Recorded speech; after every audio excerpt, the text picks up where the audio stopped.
സാറേ, അടൂർ ഗോപാലകൃഷ്ണനാണ് 2 ദിവസങ്ങളിലായിട്ട് മീഡിയകളിലൊക്കെ നിറഞ്ഞു നിൽക്കുന്നത്. ഇതിൽ അടൂർ ഗോപാലകൃഷ്ണൻ കഴിഞ്ഞ ദിവസം പറഞ്ഞ കാര്യങ്ങൾ താൻ ഉറച്ചു നിൽക്കുന്നു എന്ന് പറയുന്നു. അവർക്കെതിരെ പറഞ്ഞ ആ ഒരു ലേഡി അവർ പറയുന്നു ഞാൻ അതിൽ ഉറച്ചു നിൽക്കുന്നു. ഇവിടെ പട്ടികജാതി പട്ടികവർഗ വിഭാഗം എന്നൊക്കെ പറഞ്ഞ് ചില ആരോപണങ്ങൾ ഉന്നയിച്ചാണ് ഈ അടൂർ ഗോപാലകൃഷ്ണനെ പ്രതിസ്ഥാനത്ത് നിർത്താൻ ശ്രമിക്കുന്നത്. പക്ഷേ മന്ത്രിമാരുൾപ്പെടെ ഇപ്പോൾ അടൂർ ഗോപാലകൃഷ്ണനെ പിന്തുണയ്ക്കുന്നുണ്ട്, സിനിമാക്കാർ പിന്തുണയ്ക്കുന്നുണ്ട്. എന്തായിരിക്കും സംഭവിച്ചുകൊണ്ടിരിക്കുന്നത്? ഇന്ന് ശ്രീകുമാരൻ തമ്പിയും അടൂർ പറഞ്ഞതിൽ എന്താണ് തെറ്റ് എന്ന് ചോദിച്ചിരുന്നു. അടൂർ ഗോപാലകൃഷ്ണൻ പറഞ്ഞതിൽ ഒരു തെറ്റും ഉണ്ടെന്ന് എനിക്കും തോന്നുന്നില്ല. കാരണം അടൂര് നമ്മളതിൻ്റെ സത്ത എന്താണെന്ന് നോക്കണം. അടൂര് പറയുന്നത് എന്താണെന്ന് വെച്ചാൽ അടൂർ പട്ടികജാതി വിഭാഗം എന്നൊന്നും പറഞ്ഞിട്ടില്ല. അവിടെ ഒരു ഫണ്ടുണ്ട് അല്ലേ? അതെ. സിനിമ പിടിക്കാനായിട്ട് 1.5 കോടി രൂപ കൊടുക്കുന്ന ഒരു സംഭവം. അത് നിങ്ങളുടെയും എൻ്റെയും ഒക്കെ നികുതിയിൽ നിന്ന് സർക്കാർ എടുത്ത പണമാണ്. സർക്കാരിന് കിട്ടുന്ന പണത്തിൽ നിന്ന് എടുത്ത് കൊടുക്കുന്നതാണ്. എന്ന് പറഞ്ഞാൽ പൊതുഖജനാവ് എങ്ങനെ ഉപയോഗിക്കണം എന്നതിനെ പറ്റിയിട്ടുള്ള ഒരു അഭിപ്രായമാണ് അടൂർ ഗോപാലകൃഷ്ണൻ പറഞ്ഞിരിക്കുന്നത്. പൊതുഖജനാവിൽ നിന്ന് നിങ്ങൾ പണം എടുത്ത് അനാവശ്യ കാര്യങ്ങൾക്കൊന്നും ഉപയോഗിക്കാൻ പാടില്ല. ധൂർത്തടിക്കരുത്, അനാമത്ത് പരിപാടികൾക്ക് ഉപയോഗിക്കരുത്. ചലച്ചിത്ര വികസന കോർപ്പറേഷന്റെ ഫണ്ടാണ്. അത് 1.5 കോടി രൂപ എടുത്ത് കൊടുക്കുന്നതിനേക്കാൾ നല്ലത് 2-3 പേർക്കായിട്ട് വിഭജിച്ചു കൊടുത്താൽ. അങ്ങനെയും അദ്ദേഹം പറഞ്ഞു. ഇത് 50 ലക്ഷം രൂപ വെച്ച് 3 പേർക്ക് കൊടുത്താൽ കൂടുതൽ ഉണ്ടാവും. അത് അദ്ദേഹം പറയുന്നത് എന്താണെന്ന് വെച്ചാൽ അദ്ദേഹം മാപ്രകളോട് പറഞ്ഞു കൃത്യമായിട്ട്. എന്താന്ന് വെച്ചാൽ ഒരു മാപ്ര അടൂർ ഗോപാലകൃഷ്ണനോട് ചോദിക്കുകയാണ്, ഒരാളുടെ മോഹല്ലേ ഒരു സൂപ്പർ സ്റ്റാർ വെച്ചിട്ട് സിനിമ എടുക്കണം എന്നുള്ള. അപ്പോൾ അടൂർ ഗോപാലകൃഷ്ണൻ മാപ്രയോട് ചോദിച്ചു, നിങ്ങൾക്കൊരു BMW കാർ വേണം, അത് നിങ്ങളുടെ മോഹമാണ്, പക്ഷേ ആ മോഹം സാധിച്ചു തരേണ്ട ബാധ്യത സർക്കാരിനുണ്ടോ? അതില്ല. ഇല്ല. പിന്നെ കലാസൃഷ്ടിക്ക് അടൂര് പറഞ്ഞു സ്റ്റാർ വേണ്ട, കലാസൃഷ്ടിക്ക് കലാസൃഷ്ടി മതിയല്ലോ, നല്ല സ്ക്രിപ്റ്റും കാര്യങ്ങളും, അതൊരു സിനിമയായിരുന്നാൽ മതി. അതിന് 15 ലക്ഷം രൂപയ്ക്കും നല്ല സിനിമ എടുക്കാൻ പറ്റും. കാരണം അടൂര് എടുത്തിട്ടുണ്ടേ. അടൂരിനെ പറ്റി അടൂര് 10-60 കൊല്ലമായിട്ട് ഈ മേഖലയിലുള്ള ആളാണ്. അതെ, അദ്ദേഹം പറയുന്നുണ്ട് 60 വർഷമായിട്ട് നിൽക്കുന്നതാണ്, ഞാൻ വരുത്തലൊന്നുമല്ല, മാത്രമല്ല 30 ദിവസം കൊണ്ട് ഞാൻ എൻ്റെ സിനിമ തീർക്കും എന്ന് പറയുന്നു. അപ്പോൾ വളരെ കാൽക്കുലേറ്റഡ് ആയിട്ട് പോയാൽ അങ്ങനെയൊക്കെ ചെയ്യാൻ പറ്റും. ഇനി അടൂർ ഗോപാലകൃഷ്ണനെ പറ്റി ഞാൻ കുറച്ച് കാര്യങ്ങൾ പറയാം. എനിക്ക് നന്നായിട്ട് അറിയാവുന്ന ആളാണ്. അപ്പോൾ 1996 തോന്നുന്നു. അതിനു മുമ്പ് അടൂരിനെ ഞാൻ ആദ്യം കാണുന്നത് ഞാൻ MA പഠിക്കുമ്പോഴാണ്. തിരുവനന്തപുരത്ത് ഉള്ളൂർ ജംഗ്ഷനിൽ. അദ്ദേഹം താമസിക്കുന്ന ആക്കുളത്താണ്. അപ്പോൾ ആക്കുളത്തേക്ക് തിരിയുമ്പോൾ ഒരു ചെറിയ കാറ്, അന്നത്തെ ഏറ്റവും ചെറിയ കാറ്, പഴയ ഹെറോൾഡൊക്കെ ഇല്ലേ അതുപോലത്തെ കാർ ഓടിച്ച് അടൂര് വന്നു. അപ്പം ഞാൻ കൈ കാണിച്ച് നിർത്തി. എനിക്ക് അടൂരാണെന്ന് മനസ്സിലായതുകൊണ്ട്. അപ്പോൾ ഞാൻ ഈ അനന്തരം എന്ന് പറഞ്ഞ സിനിമ കണ്ടിട്ടുണ്ടായിരുന്നു. ഞാനപ്പോൾ ഒരു കാര്യം പറയാനുണ്ടെന്ന് പറഞ്ഞിട്ട് ഞാൻ അദ്ദേഹത്തിനോട് പറഞ്ഞു, ആ അനന്തരം സിനിമയിൽ ഈ KSRTC ബസ്സുകൾ കുറെ കാണിക്കുന്നുണ്ട് പലപ്പോഴും. അതിൻ്റെ ബോർഡുകൾ ഒരു വാതിൽ കോട്ട, പുലയനാർ കോട്ട, കിഴക്കേ കോട്ട, ഇങ്ങനെ കോട്ട എന്നുള്ള പേര് വരുന്ന ഇതാണ്. എന്നിട്ട് അവസാനം തിരുവനന്തപുരത്ത് ഇല്ലാത്തൊരു കോട്ടയുടെ ബോർഡിൽ വരും പെരുങ്കോട്ട എന്ന് പറഞ്ഞിട്ട്. അപ്പൊ യഥാർത്ഥ സാധനങ്ങള് പിന്നെ സർറിയലായിട്ടുള്ള ഒരു സംഗതി പെരുങ്കോട്ട എന്ന് പറഞ്ഞില്ലാത്തത്. ഇതുകൊണ്ട് പുള്ളി ഉണ്ടാക്കുന്ന ഈ ഇംഗ്ലീഷിൽ കാഫ്കേസ്ക് എന്ന് പറയില്ലേ, ഫ്രാൻസ് കാഫ്ക എഴുതിയിരുന്ന നോവലൊക്കെ ഇല്ലേ, അതിൻ്റെ അകത്ത് ഇങ്ങനെ ഭ്രമാത്മകമായ അല്ലേ മനുഷ്യനൊരു കോട്ടയുടെ അകത്ത് വിട്ടുപോകുന്നതും ഇങ്ങനത്തെ സംഗതി കാസിൽ എന്ന് പറഞ്ഞിട്ട് ഉണ്ടല്ലോ. അപ്പോ ഇങ്ങനെ ഒരു ക്രാഫ്റ്റ് ഉണ്ടാക്കണം എന്നുണ്ടെങ്കിൽ അതൊരു ചില്ലറ കാര്യമല്ല. അങ്ങനെ ഒരു തോട്ട് അല്ലേ, ചിന്ത, ആശയം. ഇത് ഞാൻ അന്ന് അദ്ദേഹത്തിനോട് പറഞ്ഞു. അദ്ദേഹത്തിന് സന്തോഷമായി. എന്താ ചെയ്യുന്നതെന്നൊക്കെ ചോദിക്കുകയൊക്കെ ചെയ്തു. അത് കഴിഞ്ഞ് 1996 ഞാൻ അദ്ദേഹത്തിൻ്റെ ഈ ആക്കുളത്തെ വീട്ടിൽ പോയിട്ട് കുറേ നേരം അദ്ദേഹത്തിന് ഇൻ്റർവ്യൂ ചെയ്ത്. അതിലാണ് അദ്ദേഹത്തിൻ്റെ ജീവിത സാഹചര്യങ്ങളൊക്കെ ശരിക്കും വരുന്നത്. ഇവരിപ്പോൾ ഈ ഇസ്ലാമിക ജിഹാദി അജണ്ടയുടെ ഒക്കെ കൂടെ നിൽക്കുന്ന കുറെ ഈ ദളിത് ചിന്തകർ എന്ന് പറഞ്ഞിട്ട് കുറെ ആളുകൾ ദളിതരെ നന്നാക്കാൻ എന്നും പറഞ്ഞ് രംഗത്ത് വന്നിട്ടുണ്ട്. ശരിക്കും ഇസ്ലാമിക അജണ്ടയുടെ. കാരണം എന്താണെന്ന് വെച്ചാൽ ഹിന്ദുക്കളിൽ നിന്ന് ഇവരെ അടർത്തി മാറ്റണം. ഈ ജമാഅത്തെ ഇസ്ലാമി തുടങ്ങിയ സംഘടനകൾക്ക് അവരുടെ മാധ്യമങ്ങളിലൊക്കെ അത്തരം കാണുകയും ചെയ്യാലോ, അവരെ പ്രോത്സാഹിപ്പിക്കും. അതെ, നക്സലൈറ്റുകളെ പ്രോത്സാഹിപ്പിക്കും, ഒരു ദളിത് ചിന്തകരെ ഫെമിനിസ്റ്റുകളെ, ഹിന്ദുക്കൾക്കിടയിലെ എന്ന് പറഞ്ഞാൽ ഹിന്ദുക്കൾക്കിടയിൽ അന്തഛിദ്രം ഉണ്ടാക്കണം. അതിന്റെ കൂടെ നിൽക്കുന്ന ചില ദളിത് ചിന്തകരുണ്ട്. ഇപ്പൊ സണ്ണി കബിക്കാട് ക്രിസ്ത്യാനിയാ, ഹിന്ദുക്കളുടെ ദളിതരെ പറ്റി പറയാൻ അയാൾക്ക് എന്താ അവകാശം? മഹാരാജാസ് കോളേജിൽ പഠിക്കുമ്പോൾ അയാളുടെ പേര് പൈലി എന്നായിരുന്നു. അതെയോ? ആ പേര് ഇഷ്ടപ്പെടാഞ്ഞിട്ടായിരിക്കും ഗസറ്റിൽ പരസ്യം ചെയ്ത് അനിൽകുമാർ എന്ന് മാറ്റി. അത് കഴിഞ്ഞ് അങ്ങേര് താമസിക്കുന്ന മേഖലയിൽ സണ്ണി കബിക്കാട് എന്നുള്ള പേരിൽ തന്നെ പണ്ടൊരു കവി ഉണ്ടായിരുന്നു, പുസ്തകമൊക്കെ എഴുതിയിട്ടുണ്ട്. ആ പേര് മോഷ്ടിച്ച് സ്വന്തം പേരുമാക്കി. അങ്ങനെ നടക്കുന്ന ഒരാളാണ് ഹിന്ദുക്കളിലെ ദളിതരെ പറ്റി. എന്ത് അജണ്ടയുടെ ഭാഗമായിട്ടാണ്? അപ്പൊ ഇങ്ങനെ കുറെ ആളുകൾ. അത് കഴിഞ്ഞ് 1996 ഞാൻ അദ്ദേഹത്തിന് ഇന്റർവ്യൂ ചെയ്തപ്പോൾ അദ്ദേഹത്തിന്റെ ജീവിത സാഹചര്യങ്ങൾ വന്നു. അദ്ദേഹത്തിന്റെ കുട്ടിക്കാലത്തൊക്കെ ധാരാളം ദാരിദ്ര്യം അനുഭവിച്ച് ജീവിച്ചിട്ടുള്ള ആളാണ്. കാരണം എന്താന്ന് വെച്ചാൽ അമ്മയെ ഉപേക്ഷിച്ചിട്ട് അച്ഛൻ പോയി. ഈ അച്ഛൻ കഥാപാത്രമാണ് പിന്നെ കഥാപുരുഷനില് ഒരു മരണ വീട്ടിലേക്ക് കയറി വരുന്ന ജഗന്നാഥവർമ്മ. ഉപേക്ഷിച്ചു പോയ അങ്ങനെ ജീവിത മുഹൂർത്തങ്ങളും ഒക്കെ സിനിമയിൽ വന്നു വരുമല്ലോ ആ കഥാപാത്രം. അപ്പോൾ അദ്ദേഹത്തിന് ഈ പറയുന്ന സവർണ മാടമ്പി ഇങ്ങനത്തെ കുറെ പദങ്ങളാണല്ലോ ഇപ്പോ അദ്ദേഹത്തിന്റെ മുകളിൽ വെച്ച് കിട്ടുന്ന പലരും. ഒന്നുമില്ല, ദാരിദ്ര്യത്തിൽ വളർന്ന ഒരാളാണ് അദ്ദേഹം. ആ അനുഭവം ഉള്ളത് കൊണ്ടാണ് അദ്ദേഹത്തിന്റെ സെറ്റില് അത്യാവശ്യമൊക്കെ ദാരിദ്ര്യം തന്നെയായിരിക്കും. അദ്ദേഹം മമ്മൂട്ടിയെ കിട്ടിയാലും 25,000 രൂപയെ മമ്മൂട്ടിക്ക് കൊടുക്കുള്ളൂ ആയിരിക്കും. ചെറിയ കാരണം രവി ജനറൽ പിക്ചേഴ്സ് രവി പടം എടുക്കുമ്പോൾ ജനറൽ പിക്ചേഴ്സ് രവിക്കും അടൂരിന്റെ പടം എടുക്കുന്നതുകൊണ്ട് നഷ്ടമില്ല. ഇത് പല സ്ഥലത്തും അവാർഡും ഒക്കെ കിട്ടി. ഇത് തിരിച്ചു വരും. കാരണം നടന്മാർക്കൊന്നും സൂപ്പർ സ്റ്റാർ ആ സെറ്റില് അടൂർ ഗോപാലകൃഷ്ണൻ തന്നെയാണല്ലോ. അടൂർ ഗോപാലകൃഷ്ണന്റെ സിനിമയിൽ അഭിനയിക്കണം എന്ന് പറഞ്ഞാൽ അങ്ങോട്ട് ചെന്ന് ചാൻസും ചോദിച്ച് നടക്കുകയാണ് ആളുകൾ, ഇല്ലേ? മോഹൻലാല് ചോദിച്ചിട്ട് അടൂര്, നിങ്ങൾ ഓർക്കുന്നില്ലേ അവസാനം അടൂര് ആ 4 പെണ്ണുങ്ങളോ മറ്റോ അനൗൺസ് ചെയ്തപ്പോ മോഹൻലാൽ വീട്ടിൽ പോയി അടൂരിനെ കണ്ടത് ഓർക്കുന്നത്? ഞാൻ പ്രൊഡ്യൂസ് ചെയ്തോളാം, അഭിനയിച്ചോളാം എന്ന് പറഞ്ഞിട്ടാണ്. വേണ്ട അടൂരിന്. അതാണ്. അപ്പോ എന്താന്ന് വെച്ച് കഴിഞ്ഞാൽ അങ്ങനെ. അപ്പോൾ സൂപ്പർ സ്റ്റാർ അടൂര് തന്നെയാണ്. അദ്ദേഹം മറ്റേ നടന്മാർക്കൊക്കെ ചെറിയ പ്രതിഫലമൊക്കെ കൊടുത്തിട്ട് ചെറിയ ബജറ്റിലാണ് സിനിമ എടുക്കും. അദ്ദേഹം അല്ലാതെ 2ാം ലോക യുദ്ധത്തിനെ പറ്റി ജപ്പാനിലും അമേരിക്കയിലും പോയി ഒന്നും സിനിമയൊന്നും എടുത്തിട്ടില്ലല്ലോ. വിമാനങ്ങളൊന്നും കാണില്ല അദ്ദേഹത്തിന്റെ സിനിമയിൽ. ഒരു വിമാനം കാണണം എന്നുണ്ടെങ്കിൽ കൊടിയേറ്റം ഗോപി താഴെ നിന്ന് മുകളിലേക്ക് നോക്കിയാൽ കാണുന്നതൊക്കെ പറ്റുള്ളൂ. അല്ലാതെ വിമാനത്തിന്റെ ഉള്ളിൽ നിന്ന് അല്ലാതെ പൃഥ്വിരാജിന്റെ ഇപ്പൊ വന്ന പടം എമ്പുരാൻ പോലെയൊന്നും അങ്ങനെ സിനിമ എടുക്കേണ്ടതില്ല എന്നാണ് അദ്ദേഹത്തിന്റെ കാഴ്ചപ്പാട്. നമുക്ക് പറയാനുള്ളത് നമ്മുടെ ചെറിയ ഗ്രാമത്തിന്റെ കഥയൊക്കെ ആയിട്ട്. പക്ഷെ അതിൻ്റെ അകത്ത് അർത്ഥതലങ്ങൾ പലതുണ്ടല്ലോ. അതായത് ഞാൻ നേരത്തെ പറഞ്ഞ പോലെ ഈ കഥാപുരുഷൻ എന്ന് പറഞ്ഞ സിനിമ കണ്ടിട്ട് ഞാനും മണർകാട് മാറ്റിയും ഏതാണ്ട് 1 മണിക്കൂർ അടൂർ ഗോപാലകൃഷ്ണനോട് സംസാരിക്കുന്നുണ്ട്. അപ്പൊ ഞാൻ അദ്ദേഹത്തിനോട് പറഞ്ഞൊരു കാര്യമാണ്. അതില് 1957 EMS മന്ത്രിസഭയുടെ കാലത്തോ മറ്റോ ജനിക്കുന്ന ആളാന്ന് തോന്നുന്നു ആ നായകൻ. അയാൾക്ക് വിക്കുണ്ട്. ഈ വിക്കുണ്ട് ഇയാൾക്ക്. എന്തെങ്കിലും ആയിക്കോട്ടെ.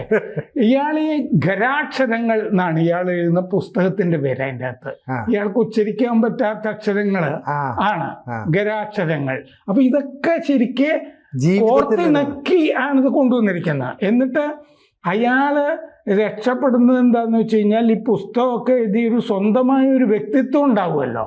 അപ്പൊ അയാൾക്ക് ഇതിൽ വിക്ക് മാറുന്നുണ്ട്. എന്ന് പറഞ്ഞാൽ ഈ കമ്മ്യൂണിസത്തിന്റെ അടിമത്തത്തിൽ നിന്ന് നമ്മളെപ്പോ മോചിതരാകുന്നോ അപ്പൊ നമുക്ക് വിക്കുമാറും. എന്ന് പറഞ്ഞാൽ സിനിമയിലൊക്കെ ശരിക്ക് നിഗൂഢമായി രാഷ്ട്രീയമൊക്കെ ഒളിപ്പിച്ചു വെച്ചിട്ടുണ്ട് മുഖാമുഖം. അത് കമ്മ്യൂണിസത്തിന്റെ ജീർണതയാണല്ലോ. ആ സിനിമയിൽ ഗംഗാധരൻ നായരാണല്ലോ ആ നായക കഥാപാത്രത്തിനെ അവതരിപ്പിക്കുന്നത്. അതുപോലെ എലിപ്പത്തായം ഇതുപോലെ ജീർണിച്ച തറവാടിത്തത്തിന്റെ കഥയില്ലേ എലിപ്പത്തായം. അല്ലാതെ അദ്ദേഹം ഫ്യൂഡലിസത്തിനെയും തറവാടിത്തത്തിനെയും കൊട്ടിഘോഷിക്കുകയാണോ ചെയ്തത്? അല്ലേ? തകർന്ന തറവാടിന്റെ കഥയാണത് എലിപ്പത്തായം എന്ന് പറഞ്ഞാൽ. അതുപോലെ എലിപ്പത്തായത്തിന്റെ ഉള്ളിലാണ് ഈ മനുഷ്യ ജീവിതം തന്നെ. എലിപ്പത്തായം തന്നെ ഒരു ഇമേജറി ആയിട്ട് മാറുകയാണ് ആ സിനിമയുടെ അകത്ത്. അപ്പോൾ ഞാൻ ഈ 4 സിനിമകളുടെ പേരിപ്പോൾ പറഞ്ഞില്ലേ. അല്ലാത്ത സിനിമകളും ഉണ്ട് അദ്ദേഹത്തിന്റെ. വിധേയൻ എന്ന് പറഞ്ഞ സിനിമ. വിധേയൻ എന്ന് പറഞ്ഞ സിനിമ എടുത്തപ്പോൾ സക്രി ഇദ്ദേഹത്തിന്റെ കൂടെ വിയോജിച്ചു, ഇല്ലേ? അതിൻ്റെ അകത്ത് അവസാനം അമ്പലത്തിന്റെ അടുത്ത് തോട്ട പൊട്ടിക്കുന്ന സീനൊന്നും ഇതിൻ്റെ അകത്തില്ല. അപ്പൊ ഹിന്ദുത്വവാദിയാണ് അടൂർ ഗോപാലകൃഷ്ണൻ എന്നാണ് സക്കറിയാന്ത് പറഞ്ഞത്. കുറെ കാലം എന്തോ ഇദ്ദേഹത്തിന്റെ വീടിന്റെ അടുത്ത് പോയി ആരോ ഹിന്ദുത്വ വർത്താനമൊക്കെ പറഞ്ഞു കഴിഞ്ഞപ്പോ ഇദ്ദേഹം ഹിന്ദുത്വ വിരോധിയാണെന്ന് പറഞ്ഞിട്ട് കമ്മ്യൂണിസ്റ്റുകാര് ഏറ്റെടുത്തുകൊണ്ട് നടന്നു. ഇപ്പൊ അവര് തന്നെ പൊങ്കാലയായിരുന്നു അല്ലേ, ഒരുമാതിരി കമ്മികളൊക്കെ. അപ്പൊ ഒരു സ്വന്തം അഭിപ്രായം എന്നും ധീരമായിട്ട് അടൂര് പറഞ്ഞിട്ടുണ്ട്. അദ്ദേഹം പൊളിറ്റിക്കലി കറക്റ്റ് ആണോ എന്ന് നോക്കിയിട്ടില്ല. അദ്ദേഹത്തിന് പറയേണ്ട കാര്യം വന്നപ്പോ അദ്ദേഹം പറയുന്നത് എന്താന്ന് വെച്ചാൽ, നിങ്ങൾ പൊതുഖജനാവിൽ നിന്ന് പണം എടുക്കുമ്പോൾ അത് അനാവശ്യമായിട്ട് ഉപയോഗിക്കരുത്. അപ്പോൾ അവർക്ക് പരിശീലനമൊക്കെ കൊടുക്കണം. ആർക്കാണോ നിങ്ങൾ തേനീച്ച വളർത്തലിന് 25,000 രൂപ തേനീച്ച വായ്പ അല്ലേ എടുക്കാന്ന് വിചാരിക്കും. തേനീച്ച വളർത്തലിൽ നിങ്ങൾക്കൊരു ഓറിയന്റേഷൻ കോഴ്സിൽ പങ്കെടുക്കണ്ടേ? വേണമല്ല, എനിക്കറിയില്ലല്ലോ ഇതിനെക്കുറിച്ച്. അറിയില്ലല്ലോ, ഇത് പഠിപ്പിക്കില്ലേ? അതെ. ഇപ്പോ ഞാൻ ഇന്നലെ ഒരു കുറിപ്പിട്ട് കഴിഞ്ഞപ്പോൾ അതിൽ വന്നിരിക്കുന്ന ഒരാൾ പറയുന്നുണ്ട്, അദ്ദേഹം പട്ടികജാതിക്കാരനായ ഒരു ബാങ്ക് ഉദ്യോഗസ്ഥനാണ്. ബാങ്കിൽ ഇവരുടെ പ്രൊമോഷൻ വരുമ്പോൾ അവർക്കൊരു 3 ആഴ്ചത്തെ മറ്റോ ഒരു ട്രെയിനിങ് ഉണ്ട് ഇവർക്ക്. അത് നല്ലതല്ലേ? അദ്ദേഹം ചോദിക്കുന്നുണ്ട്. കാരണം സിനിമ നമുക്കറിയാവുന്ന കാര്യം നമ്മൾ ചെയ്താൽ പോരെ. സിനിമ അറിയാവുന്ന ചില ആളുകൾക്ക് സഹജമായിട്ട് ഒരു ബോധം ഉണ്ടാവും. അവരെ പ്രത്യേകിച്ച് പഠിപ്പിച്ചില്ലെങ്കിൽ അവർ രക്ഷപ്പെട്ടോളും, അങ്ങനത്തെ ആളുകൾ. അല്ലാത്തവർക്ക് അല്ലെങ്കിൽ ഇത് ദൂർത്താവും. ഈ പൈസ വേണ്ടാത്ത ആളുകളൊക്കെ വന്നിട്ട് വേണ്ടാത്തതിലൊക്കെ ഇത് മുടക്കിയിട്ട്. ഇപ്പൊ ഈ അടൂർ ഗോപാലകൃഷ്ണൻ തന്നെ പറയുന്നത് എഡിറ്റിങ് അല്ലെങ്കിൽ ക്യാമറ അല്ലെങ്കിൽ അതിന്റെ സംവിധാനം ഇത് എന്തെങ്കിലുമൊക്കെ അറിയണ്ടേ? അല്ലാത്ത ഒരാൾ സിനിമ എടുക്കാൻ വന്നിട്ട് എന്താ കാര്യം? അതുകൊണ്ടാണ് ഞാൻ പറഞ്ഞത് അങ്ങനെ വരുന്ന ആളുകൾക്ക് ഒരു പരിശീലനം നൽകും. ഇതിന്റെ എല്ലാ ഡിപ്പാർട്ട്മെന്റിലും എന്തെങ്കിലും ഒരു ബോധം, ഇത് ഒരുപാട് സംഗതി കൂട്ടേണൊക്കെ കൊണ്ടുപോകണം. അതുകൊണ്ടാണ് ഒരു സ്ക്രിപ്റ്റ് മാത്രം പോരാ, തിരക്കഥ മാത്രമാണ് പടം പപ്പടമാവുന്ന അദ്ദേഹം പറഞ്ഞതാണ്. ഇതിന്റെ അല്ലെങ്കിൽ ആളുകൾ ഈ പൈസ മുഴുവൻ വഹിച്ചു കൊണ്ടുപോകും. പിന്നെ ഇതിൻ്റെ അകത്ത് ഞാൻ ഇന്നലെ നോക്കിയപ്പോ ഈ 1.5 കോടി കൊടുക്കുന്നതിൽ 40 ലക്ഷം രൂപ KSFDC എടുക്കും, തിരിച്ചെടുക്കും. എടുക്കുന്നത് എന്തിനാണെന്നറിയാമോ? ഇതിന്റെ പ്രചാരണം, മാർക്കറ്റിംഗ്, സെയിൽസ് എന്നൊക്കെ പറഞ്ഞിട്ട്. അപ്പോൾ 1,10,000 രൂപയാണ് കിട്ടുന്നതെന്നാണ് എനിക്കിത് വായിച്ചപ്പോൾ മനസ്സിലായത്.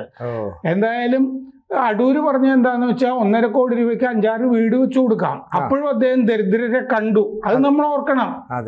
വീടില്ലാത്തവരെ അല്ലേ, അവര് അദ്ദേഹം പട്ടികജാതിന്നോ വർഗമൊന്നും പറഞ്ഞില്ല. അദ്ദേഹം പൊതുഖജനാവിൽ നിന്ന് എടുക്കുന്ന പണം അത് അനാവശ്യമായിട്ട് ഉപയോഗിക്കരുത്. ഒരു ഓറിയന്റേഷൻ കോഴ്സ് ഇല്ലേ, അത് പക്ഷെ നിങ്ങൾ മറ്റേത് പഠിക്കണം എന്ന് പറഞ്ഞാൽ അപകർഷബോധം കൊണ്ട് ആളുകൾ പറയുന്നത് ഞങ്ങൾ എന്തിനു പഠിക്കണം, ഞങ്ങൾക്ക് അങ്ങനെയല്ലല്ലോ. ഇത് പുതിയ ആളുകൾക്ക് വേണ്ടിയിട്ടല്ലേ ഇത് കൊടുക്കുന്നത്. ഇനി ഇതിൻ്റെ അകത്ത് വേറൊരു രസമുണ്ട്.